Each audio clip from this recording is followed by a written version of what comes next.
Olá, alunos! A gente vai continuar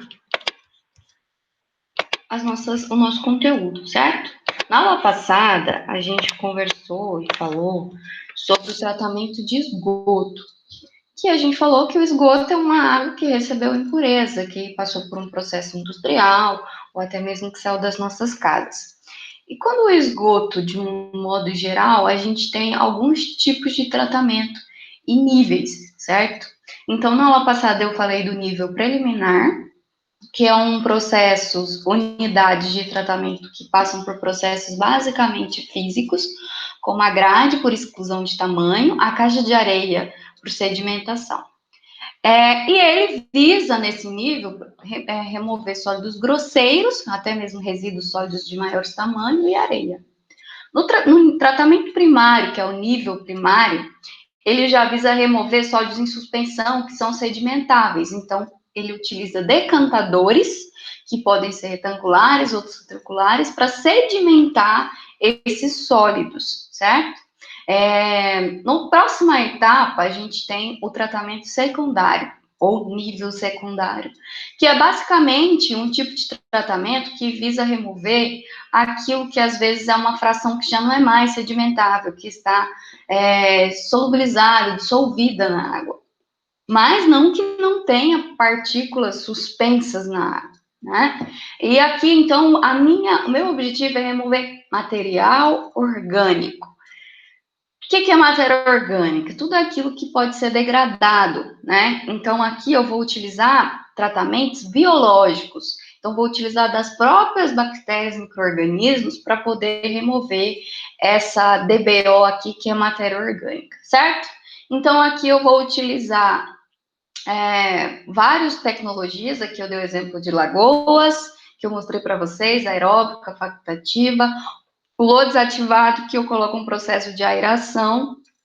A gente tem também reatores aeróbios, que podem ou não ser adicionado ar, né? Sempre que é aeróbio é porque tem oxigênio. E tratamento anaeróbico, que pode ser por lagoa anaeróbia ou outro tipo de reator com condições semelhantes. E por fim, a gente tem um tratamento terciário, nível terciário ou avançado. Aqui eu viso remover aquilo que não foi removido antes, como nutrientes, que às vezes são solúveis, são dissolvidos, e as bactérias nem todas conseguem converter todos os nutrientes. Às vezes o nitrogênio até pode ser removido por bactérias nitrificantes, mas o fósforo não é. Então o fósforo precisa de um tratamento químico, um processo de coagulação, de precipitação de fósforo, que eu vou mostrar agora. Ou até mesmo nesse avançado eu posso remover poluentes, micropoluentes, que são muito pequenininhos, que não são removidos nos processos que eu falei. Por exemplo, hormônios, né? Por exemplo, alguns metais pesados. Se for uma indústria, por exemplo, que gera esse tipo de poluente, você vai precisar de um tratamento avançado, ou um tratamento físico-químico também eficiente para esse tipo de poluente. Então, o que eu queria mostrar era isso, né? Um resuminho do que a gente viu na aula passada. E agora a gente vai entrar no tratamento de água para abastecimento público, ou abastecimento de uma cidade, ou abastecimento rural, ou abastecimento industrial. É claro que isso vai diferenciar alguns tipos de tecnologias. Aqui a gente vai dar enfoque para o abastecimento urbano, tá? E aí eu quero mostrar para vocês quais são os tipos de processos. Aqui eu já adianto que não tem tratamento biológico, porque eu não vou ter muita matéria orgânica. Geralmente a água utilizada no abastecimento público é uma água retirada de corpos hídricos, dos rios, ou do subterrâneo, água subterrânea, do aquífero, né? Então é uma água que já está clarificada, mais clarificada, não é um esgoto. Eu não utilizo esgoto para abastecer uma cidade. Então eu vou utilizar uma água de melhor qualidade possível. Essa imagem eu só quis colocar ela porque é o seguinte: se você está falando de uma cidade, eu tenho que captar água do rio, passar por um tratamento, e depois eu tenho que distribuir essa água para toda a cidade, até que ela chegue a cada torneira de cada pessoa. Então, aí você vai precisar dimensionar toda a tubulação, a rede, que alcance todas as casas. Então, muitas das vezes, Saiu da ETA, vai para um reservatório em alguns pontos da cidade, tem vários reservatórios ao longo da cidade, e desse reservatório ele distribui para um determinado bairro. Vocês vão ter uma disciplina específica só para isso, que chama Sistema de Abastecimento de Água. Né? Então, você vai ver todo o dimensionamento da rede, da tubulação, com a pressão suficiente para chegar na sua torneira. Então, é bem interessante essa disciplina. Mas aqui eu vou dar enfoque para o tratamento da água. Aqui eu estou fazendo um breve histórico, né? Porque desde sempre, desde antigamente, as pessoas, os humanos de forma geral, eles observavam que eles deviam afastar os seus resíduos, né? Sejam os resíduos líquidos, como esgoto, ou resíduo sólido, de onde ele morava, e para que eles utilizassem uma água que não recebeu resíduos. Então, desde sempre eles perceberam isso. Só que eles não tinham esse sistema de hoje que abastece as nossas torneiras. Cada casa tem uma torneira. Geralmente o sistema de abastecimento ele era público. Então, assim, no meio das cidades tinha uma fonte em que as pessoas buscavam água. Então, assim, desde sempre afastava os resíduos de modo que pudessem coletar uma água mais limpa possível, né? Na idade, isso na idade antiga, então eu dou exemplo aqui da Grande Roma e da Grécia Antiga, que eles tinham umas fontes e que eles afastavam os resíduos deles. Na Idade Média, né, com todas as questões religiosas, governamentais, a Idade Média é marcada por aquisição, por outros problemas, né? E aqui eles tiveram a queda do Império Romano. Mas, se a gente pegar datas um pouco mais atuais, a gente vai ver que eles começaram a observar doenças na água, né? Então, aí surgiu a necessidade de talvez tratar a água. Aqui é só um histórico mais, não do tratamento, mas do abastecimento. É incrível como lá em 312 antes de Cristo, eles já inventaram um sistema de abastecimento que era o aqueduto. Então, por exemplo, isso aqui nessa imagem dá para ver certinho. Ó, você tinha aqui uma fonte de água, um rio, uma nascente, um lago, que fosse, e você tinha aqui, numa cota mais baixa, uma cidade. O que eles faziam? Eles perfuravam uma tubulação de modo que eles coletassem essa água aqui só por questão de gravidade, dessa fonte mais alta, e aí, nas regiões que às vezes eles não tinham, né, como perfurar, eles faziam esse aqueduto, que era uma espécie de tubulação elevada, que tinha a função de trazer água de uma fonte mais elevada para de uma cota mais elevada para uma cota mais baixa, que às vezes você tinha ali uma cidade. Então, eles utilizavam esses aquedutos para trazer água para a cidade, né, uma água limpa. Quando a gente fala de estudos ambientais que começaram a estudar a água e começar a observar que a água poderia ser um veículo de transmissão de doença, a gente tem alguns cientistas que se destacam, como, por exemplo, John Snow, lá em 1854, e William Budd, em 1854 também. Né? Os estudos de um complementam do outro. Eles descobriram, né, que a febre tifoide poderia ser transmitida por água contaminada. Até um estudo que o John Snow fez, ele fez um mapa. Esse mapa relacionava os pontos aqui de onde tinha pessoas doentes. Ele pegou isso aqui é em Londres, tá? Então, o que acontece? Muitas pessoas em Londres nessa época estavam morrendo com cólera. E ele queria descobrir o que estava transmitindo essa doença para as pessoas. E aí, o que ele fez? Ele pegou um mapa onde tinha fontes, né? Onde, tipo assim, onde tinha esgoto aberto, onde tinha água contaminada, ele percebeu que eram os locais onde mais tinham pessoas doentes.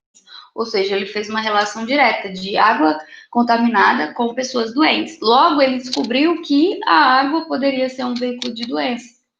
Então, aí já começaram alguns estudos que levaram à ideia de que você precisava fazer um tratamento de água, porque a água poderia ser um veículo de transmissão de doença. Os primeiros tipos de tratamento que surgiram, né, na história foram, por exemplo, a unidade de filtração da Escócia em 1804. Então, eles fizeram um filtro para melhorar a qualidade da água. Em Londres também a gente tem os históricos dos filtros lentos, que foram os primeiros filtros a serem projetados e a funcionarem, e isso foi muito antigamente, em 1829, e até hoje esse tipo de filtro é utilizado. Então, essa empresa, né, Chelsea Water Company, ela criou os filtros para melhorar, tratar a água do Rio Tamisa para distribuir para Londres, lá em 1829. Aqui algumas epidemias, né, que a gente teve. A gente teve a varíola de 1563 até 1980, então demorou muito tempo para encontrar a vacina da varíola. Ela chegou no Brasil vinda pelos portugueses. Eles trouxeram várias doenças, inclusive mataram muitos índios, trazendo essas doenças, né, estranhas para essas pessoas nativas. A tuberculose também em 1549, que trouxe para o Brasil com o padre Manuel Nóbrega também, né, da Europa. A febre amarela veio para o Brasil em 1685 e ela veio junto aos navios negreiros.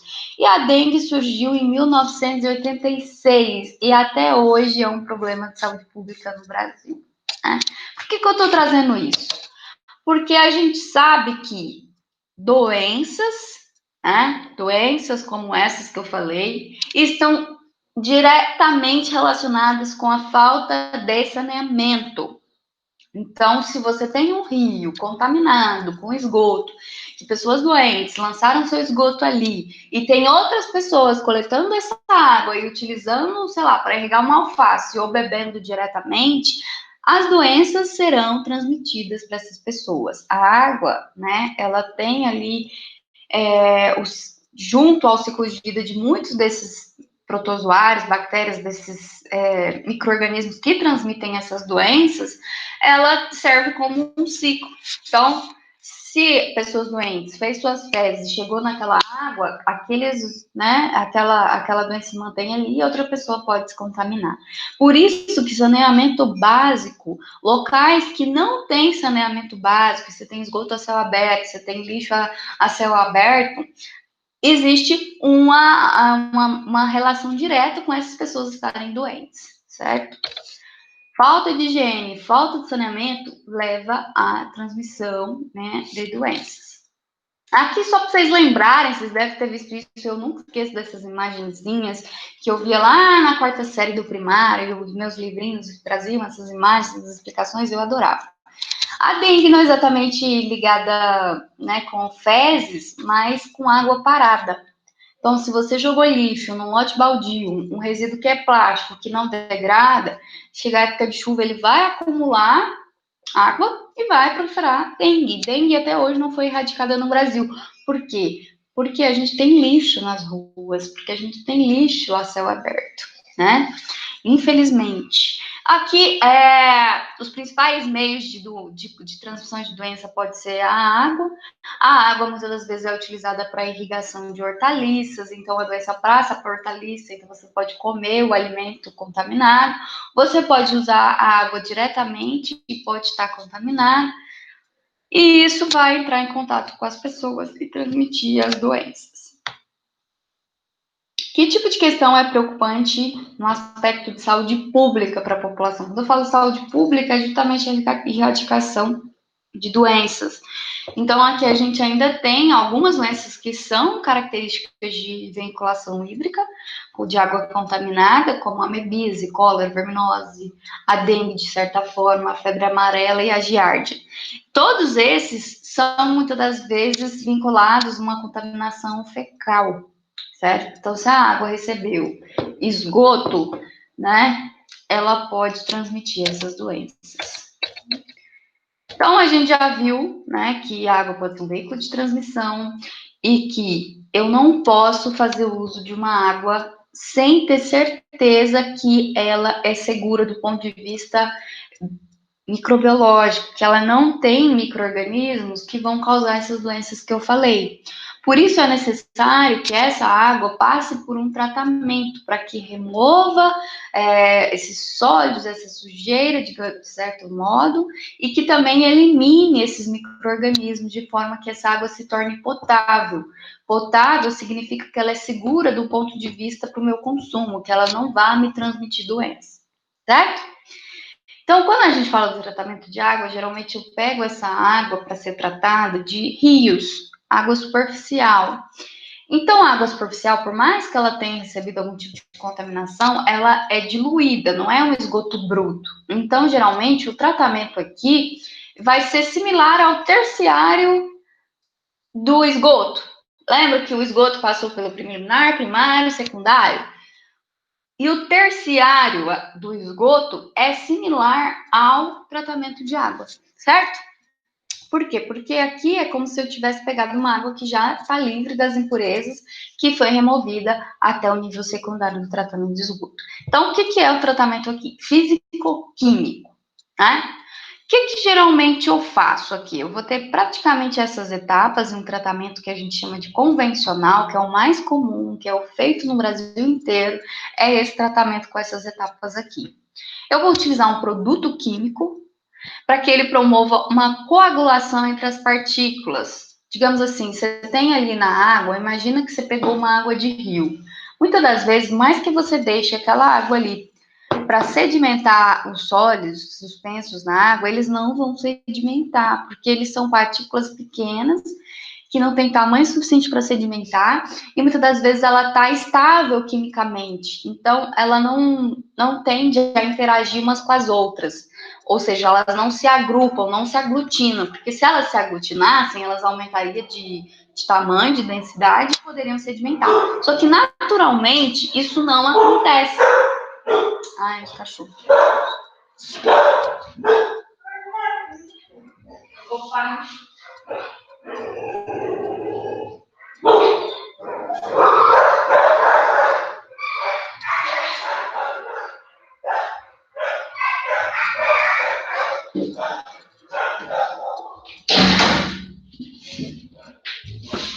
Então, naturalmente, isso não acontece. Então, eu preciso, muitas das vezes, utilizar um produto químico para que esses sódios que estão suspensos na água possam se aglutinar e formar flocos, tá? Agora, imagina que eu estou pegando uma quantidade de água grande, uma vazão, né? Que eu falo que é o volume por área, desculpa, por tempo. Essa vazão, que é a quantidade de água que eu pego para abastecer determinada cidade, pode ser muito alta. Então, como que eu vou, por exemplo, dispersar esse produto químico na água, esse coagulante? Eu preciso de um equipamento que misture, certo? Eu preciso que misture o produto químico na água. Então, aí eu posso utilizar uma unidade de mistura rápida. Eu posso usar, por exemplo, uma calha partial, que essa mistura vai acontecer só do ponto de vista hidráulico, sem precisar de energia elétrica. Eu posso utilizar um misturador mecânico para fazer isso. Depois que eu dispersei o produto químico na água a partir de uma mistura rápida, eu preciso de uma mistura lenta, que é para que tenha um movimento, mas um movimento menor, para que os flocos que estão sendo formados não se quebrem. E aí, então, eu preciso de uma unidade que promova essa mistura lenta. Ela pode ser mecanizada ou pode ser também hidráulica. Agora eu mostro para vocês. Depois que, então, formou esses flocos, né, eles precisam sedimentar. Então, aí eu utilizo decantadores. Lembra dos decantadores? Eu vou pôr, depois de uma unidade de mistura lenta, um decantador, para que os flocos que se formaram sedimente e separe ali da fase líquida. A fase líquida pós-decantador, muitas das vezes, ela ainda não está clarificada, não está límpida o suficiente, não tem uma turbidez baixa, que é excesso de sólidos. Então, eu vou mandar isso para um filtro, certo? Os filtros é o coração do tratamento de água, porque a portaria de potabilidade de água do Brasil, ela diz que qualquer água superficial precisa, no mínimo, passar por um processo de filtração. Então, o filtro é o coração. Após filtros, então você removeu, digamos, todos os sólidos daquela água. Porém, ela ainda não está própria para o consumo. Eu preciso ter garantia de que todos os micro-organismos que podem causar doenças estão eliminados. Então, é aí que eu faço um processo de desinfecção da água. Geralmente, eu utilizo cloro, né? Em casa, vocês devem ter a Iaquiboa, né? O clorito de sódio. Geralmente, eu utilizo, né? O cloro, tão quanto o hipoclorito que você usa na sua casa, para poder promover essa desinfecção e deixar a água do ponto de vista seguro, do ponto de vista microbiológico. Pelo menos aquelas doenças que eu mostrei para vocês, a gente tem garantia de que esse tratamento remove, que ele é suficiente. Então, esse tratamento convencional remove bem os sólidos que estão suspensos e remove micro-organismos, bactérias, vírus, protozoários. Porém, ele não é eficiente para a remoção de poluentes micros, por exemplo, pesticida, né? Por exemplo, um produto químico, metal pesado, se tiver contaminação, acho raro, mas pode acontecer. Esses produtos químicos, né, que podem ser micropoluentes, eles não são removidos nesse tratamento. Então, se você tem um rio que recebe muito agrotóxico, mesmo que ele passe por esse tratamento, ele não vai ter removido o pesticida, certo? Aqui, tudo que eu falei ilustrado, né? Então, você tem uma unidade aqui de mistura rápida, onde você adiciona produtos químicos. Os mais comuns é sulfato de alumínio e cloreto férrico. Esses produtos químicos vão promover a precipitação ou a floculação desses sólidos que estão suspensos aqui. Aí, depois que eu joguei o produto, eu ponho uma unidade de mistura lenta para que esses flocos, a partir do produto químico, se formem. Formei os flocos, eu mando para um tanque ou uma unidade de decantação, onde vai acontecer a sedimentação desses sólidos. Removi sólidos aqui, a água clarificada aqui que está na superfície, eu mando para um filtro, para eu ter garantia de que todos os sólidos remanescentes sejam removidos. Passou pelo filtro e removeu praticamente todos os sólidos, eu mando para uma unidade onde eu adiciono cloro. Adicionei cloro na água, eu distribuo pela cidade. Passo para um reservatório, desse reservatório eu vou distribuir para todas as casas da cidade. Então, é isso que é o tratamento chamado convencional.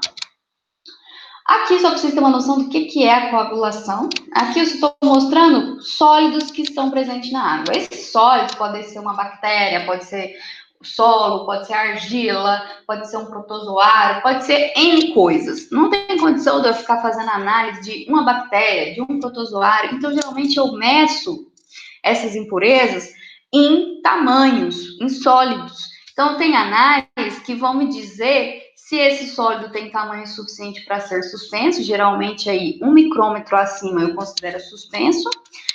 Abaixo de 1 micrômetro eu considero dissolvido. Dentro desses dissolvidos eu posso ter tamanhos muito, muito pequenos, que estão solubilizados, por exemplo, o pesticida. Mas eu posso ter partículas de tamanho intermediário, que eu chamo de coloides. Esses coloides não é só pelo tamanho, né? Geralmente eles têm menos de 1 micrômetro, mas também é porque eles têm umas características como carga elétrica, aquilo que torna eles estáveis e impede com que eles agrupem naturalmente. Esses coloides é o que vai ser meu alvo do produto químico para formar a coagulação. Então, coloides são pequenos e tem carga, eles são estáveis, e se você deixar a água o sólido ele sedimentar naturalmente, não vai acontecer, tá? Então, eu preciso de um produto químico. Nesse produto químico, que eu chamo etapa de coagulação, é onde eu adiciono o produto químico, coloco numa agitação de mistura rápida, no equipamento que faça essa mistura, para poder desestabilizar esses coloides, para que eles não estejam mais estáveis quimicamente e para que eles possam, então, se aglomerar, ter a capacidade de formar flocos, certo? Aqui uma imagem, ó. Aqui eu tenho o coagulante, que é o produto químico, essa bola grande cinza, e aqui os coloidezinhos pequenininhos. O coagulante vai aderir aos coloides, formando flocos maiores. Então, os coloides vão se juntar entre si, vão se juntar junto ao produto químico e vai formar um floco que fica com tamanho suficiente, densidade suficiente para sedimentar lá nos decantadores. Uma imagem, ó. Tá aqui os coloidezinhos, os sólidos dispersos na água, as impurezas. Eu adiciono um coagulante. Esse coagulante vai formar, né, desestabilizar os coloides e vai formar alguns floquinhos junto deles, junto ali no processo de coagulação, floculação. Vai formar flocos e eles então vão poder sedimentar. Então, para misturar o produto químico, que eu chamei aqui de coagulante, eu utilizo uma unidade de mistura rápida. Eu tenho alguns processos que são hidráulicos, ou seja, somente, né, com a própria ações físicas, né, da água ali, a depender da configuração do canal. Então, eu vou usar uma calha parcha, que tenho aqui uma garganta estrangulada e um fundo rebaixado, que quando a água passar, vai promover um ressalto, um revolvimento. Depois vocês vão ver isso melhor na disciplina de hidráulica. Mas aqui, eu tenho uma unidade, né, só com processo hidráulico, que formou aqui um revolvimento, como se fosse uma cachoeirinha. Né? Eu tenho o vertedor parcha também, que é muito similar ao processo de uma cachoeira, que faz ali com que tenha esse revolvimento, que eu chamo de mistura rápida. Aqui, depois, então, que eu joguei o coagulante nesse processo de mistura rápida, eu vou colocar ele na unidade que a mistura seja mais lenta, para que os flocos formados não se rompam, não se destruam, certo? Então, pode ser um processo hidráulico também, aqui como no caso eu tenho as chicanas. Então, o que é a vantagem de usar esses processos hidráulicos? Eu não tenho gastos com energia, mas podem ser processos mecanizados também, só que daí eu preciso de energia elétrica, tem gastos maiores. Aqui as chicanas, ó, é um canalzinho, né, um tanque, com paredes opostas, onde a água ó, vai ter que ficar fazendo esse movimento circular. Então, vou promover um gradiente de velocidade, então ela vai determinar uma certa mistura. Essas paredes podem estar dispostas horizontalmente ou verticalmente, mas a água sempre vai fazer o mesmo movimento.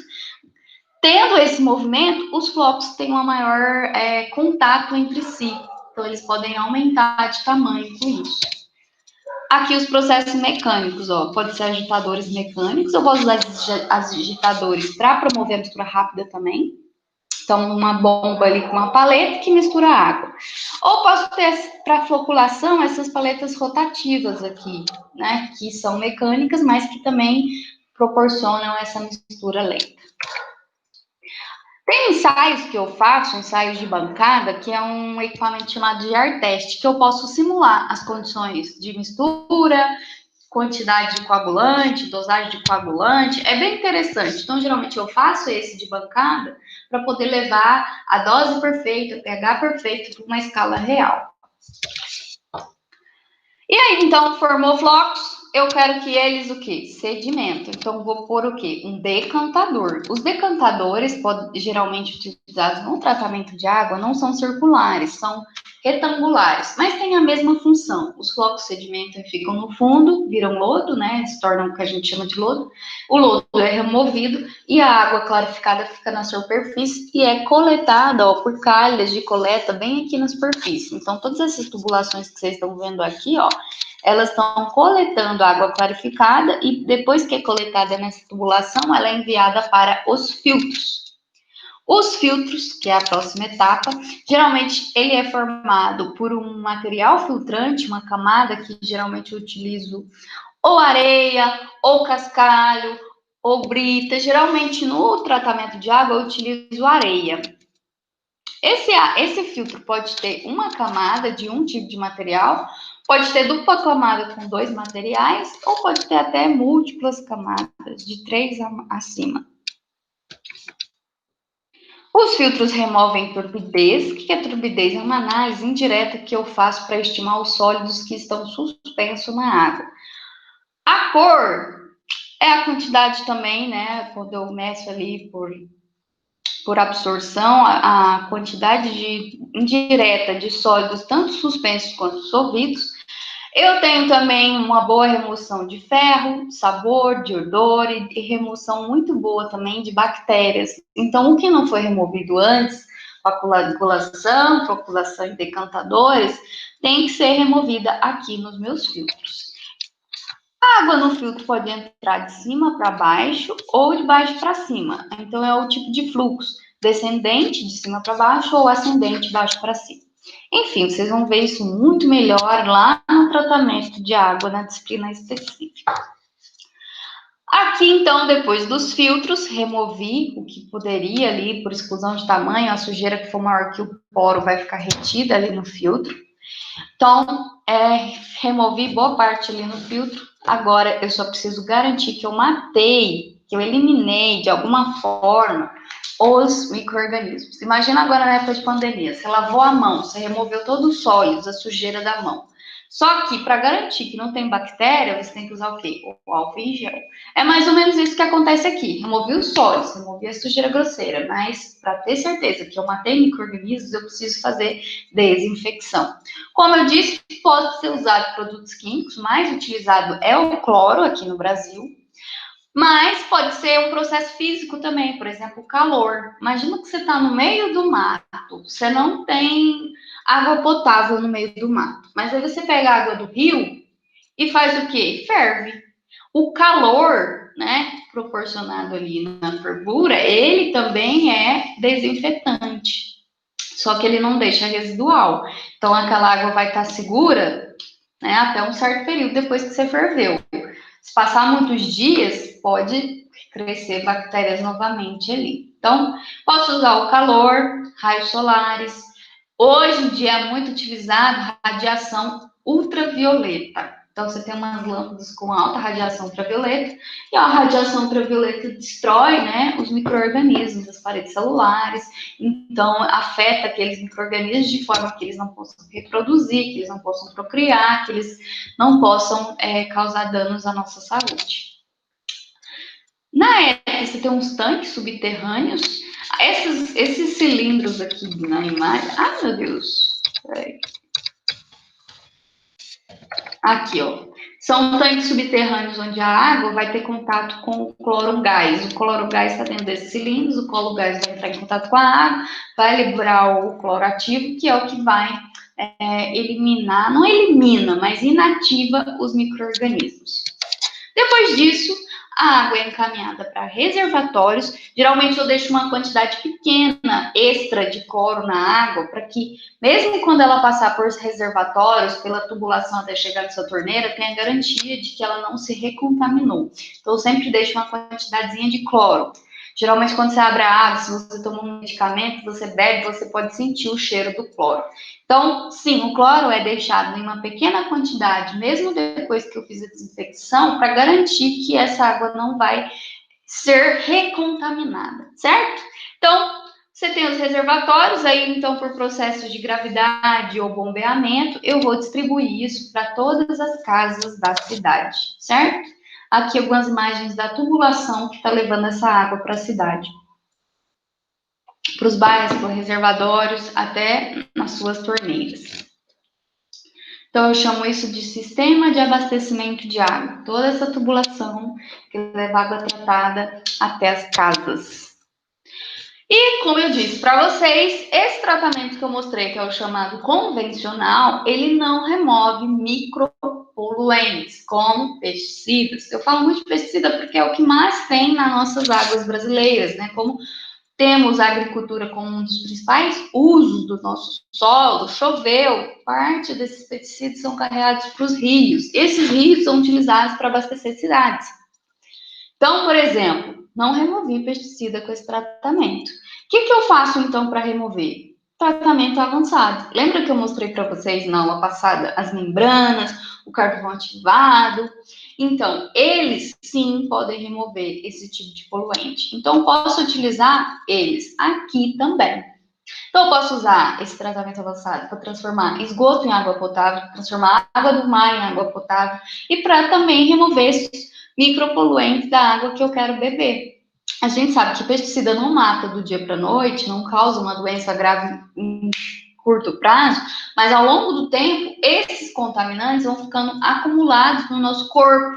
Então, ao longo dos anos que eu estou ali recebendo pequenas doses de contaminação, chega um ponto que essa dose cresceu, porque ele fica acumulado no meu corpo. Então, eu posso ter um câncer ou uma outra doença. Então, não mata rápido, mas mata. É mais ou menos igual Não é igual, mas é a mesma ideia de cigarro. Você não vai fumar um cigarro e morrer no outro dia. Você vai ter alguns anos para poder isso realmente te causar um problema.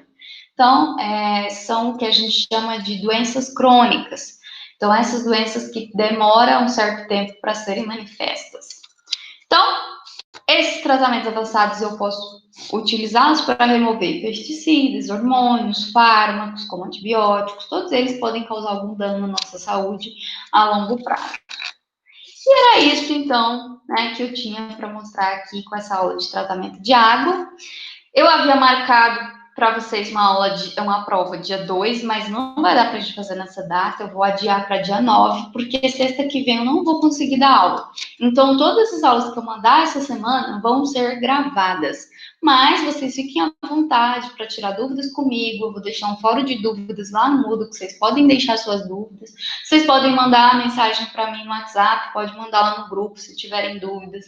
E a gente vai, então, conversando. Abraços.